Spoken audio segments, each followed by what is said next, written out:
আরে ধুর ধুর, হরেনটাও বাজে না, এভাবে চলে যাবো। এই ব্রেক নেই, বেল নেই, সাইড দাও, লাগলে দোষ নাই। এই মরেছে, পুলিশের গাড়িতে লেগেছে, আমায় এখনই পালিয়ে যেতে হবে। দুষ্টু পোলা, পুলিশের গাড়িতে লেগেছিস, আজকে তোকে ধরতে পারলে কঠিন সাজা দেবো। এদের হাত থেকে বাঁচতে হলে আমাকে ব্রেন খাটিয়ে ভালো করে গাড়ি চালাতে হবে। অনেক দূর চলে এসেছে, পিছনে আবার আসেনি তো, কেলো করেছে, আবার আর্মির গাড়িতে লেগে গেল। এই ধর বেটাকে, এত বড় সাহস আমাদের গাড়িতে লাগিয়েছে।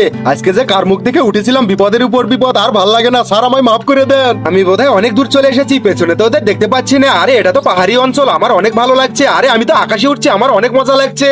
আরে এটা তো অনেক বড় গুহা, আমি এবার এই গুহার মধ্যে ঢুকে থাকবো, তোরা আমায় খুঁজেই পাবি না। এই পিচ্চু বালক, তুই আমার এখন আহার হবি। কি এখানেও বিপদ, আমি এখন কোথায় যাব? হে প্রভু, মাটি ফাঁক করে দেন, আমি মাটির মধ্যে ঢুকে যাব। ওরে মাটি ফাঁক হয়ে গেছে, আমি এখন মাটির মধ্যে ঢুকে যাব। এ কি, এখানে তো আরেকটা পৃথিবী আছে। আরে এখানে ফলার ফুলের অভাব নেই, আমি হুদাই এতদিন ওই স্বার্থপর পৃথিবীতে ছিলাম। বন্ধুরা, তোমরা লাইক সাবস্ক্রাইব করে দাও। এই গ্রামে সারাদিন গন্ডগোল কাজে লেগেই থাকে, এটা একটা গ্রাম নাকি? বন্ধু শোন, এই গ্রামের কাজে আমাদের দূর করতেই হবে। বন্ধু তুই একদম ঠিক কথা বলেছিস, তাহলে চল, যত ভয়ঙ্কর সরঞ্জাম আছে দুই পাড়ার সব সরিয়ে ফেলবো।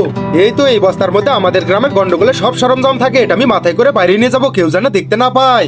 এই বস্তাটা যত নষ্টের মূল, এটা আমি মাথায় করে বাইরে নিয়ে যাবো, কেউ যেন দেখতে না পায়, না হলে বিপদ হবে। আমার খুব ভয় করছে। তোদের গন্ডগোলের মাথায় আমি তালা মেরে দিলাম, এটা আমি নদীতে ফেলে দিয়েছি, আমিও এটা নদীতে ফেলে দেবো। এবার কিভাবে গন্ডগোল করবি? তোদের এত বড় সাহস, তোরা আমাদের গন্ডগোলের সরঞ্জামগুলো চুপি চুপি নিয়ে গেছিস, তোদের আর কোনো ছাড় নেই। বন্ধু এবার তো এরা বেশি করে গন্ডগোল লেগে গেল, এদের গন্ডগোল থামানো তো খুব কঠিন, আমাদের অন্য কিছু একটা ভাবতে হবে। বন্ধু আমার মাথায় একটা দুষ্টু বুদ্ধি এসেছে। এবার এক পক্ষের মেয়ে আর এক পক্ষের ছেলেকে আমরা বিয়ে দিয়েছি, এবার কি হয় দেখি। তুই এই কাজটা করতে পারলি, আমার শত্রুকে বিয়ে করলি, এটা আমরা কিভাবে মেনে নেব? বিয়ে তো হয়ে গেছে, এখন মেনে নেওয়া ছাড়া আর কোনো বুদ্ধি নেই। বন্ধু দেখ, মেনে নিয়েছে, আজ থেকে দুই পাড়ার গন্ডগোল বন্ধ হলো। বন্ধুরা লাইক সাবস্ক্রাইব